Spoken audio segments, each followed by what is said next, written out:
Okay, right here is the other piece of the steering rack boot. This shiny piece right here is the clamp. I'm gonna remove this clamp simply by, it's one of those that I like a pinch, the sides are pinched together to tighten up. So I'm gonna have to spread this open. Several ways you can do that. Put a punch up in this hole. There's a round hole here, a long punch, and wiggle it around, or a long screwdriver and wiggle it until it loosens, or you can try and get something flat underneath this. The band right here. It's kind of hard to do if you go in that route. Okay?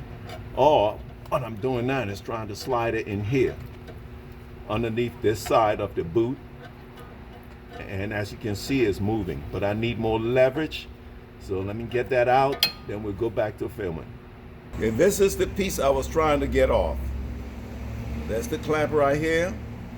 As I was saying, if you can get something in between here, like a screwdriver the right size, or a punch, and then work it, stick it in through the hole and work it this way and that way, and it will tend to loosen it up. All right, or if you can get something in there to cut it, just cut it off, because we're replacing it. Right, that's the rest of the boot. Before you put the boot on, make sure you clean the tie rod here, the inner tie rod, and the part of the steering rack that's exposed. Make sure there's no debris on it. Clean that thoroughly, so when you're sliding the boot on, you don't get any grit or dirt falling in the boot and eventually getting in the system to contaminate it. Right, so now I'm gonna slide this on. I might spray a little bit of WD-40 or something on here to let it slide on a little easy. Meanwhile, I gotta watch out for my tape. Make sure I don't lose that tape. See, still in place. So the tape is still there, even though it started loosening a little bit. The clamp is already on this end. Make sure you have the clamp on the big end. Slide it right on over. There's a little groove down here, right in here. This part here is fatter than this area right here, so the boot gonna drop down in there. That also help keep it from coming off. Okay. And when you put this one came with this type of, we're gonna secure with this. Wrap this around and twist it. Okay. So now that that is on, I'm gonna go underneath and slide that portion that looks like this over the steering rack. All right, and secure the clamp on that. And come back and put this clamp on here.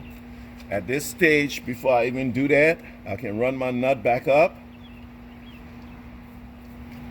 Right back up to the tape. This way, we shouldn't have to do any alignment on this vehicle. But if you want to be on the safe side, you'll spend the $50, $60, or depends on what they charge in your area, and get this, get your vehicle realigned.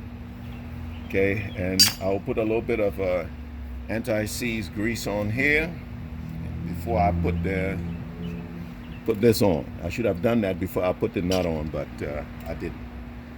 Anyway, you got the idea. Now that I have this all greased up, I can run up the TRN, the tie rod end here, tie rod end, take it all the way up until it stops. Wipe the excess grease off. Once it stops, the whole tie rod can rotate back so you can line it up in the hole.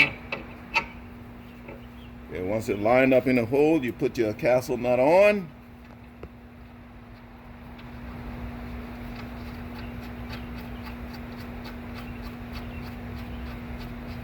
I'm gonna see if you can use a wrench to tighten this, because sometimes it will start spinning, and this where impact a power tool comes in handy, because if it starts spinning, you keep pressure on and hit it with a power tool, it locks up. With this one, we're fine.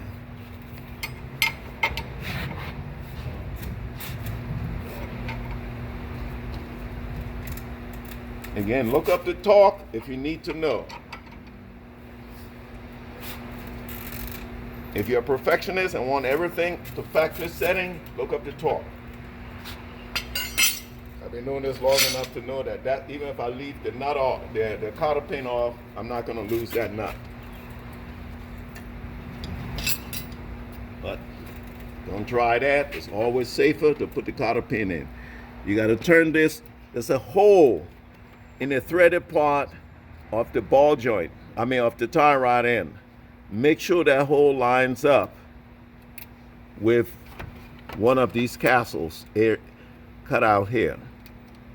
Okay, if it doesn't line up, try and find which one is nearest. If you need to loosen it just a hair, loosen it just a hair. If you need to tighten it a hair, go ahead, tighten it a hair, so that hole will line up.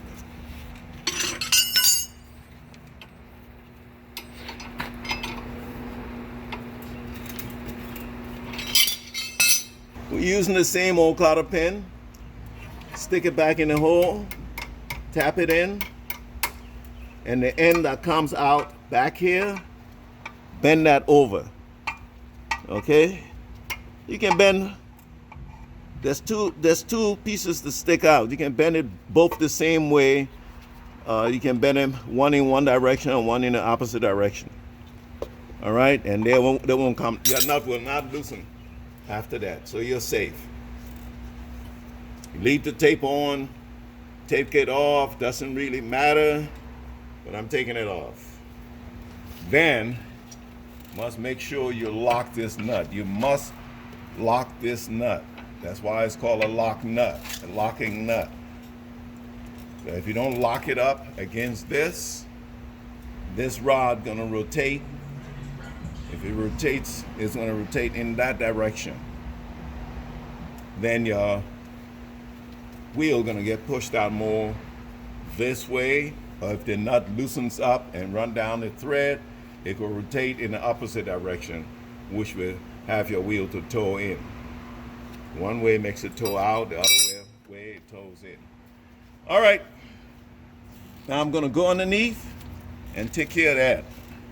Gonna wrap this around here now.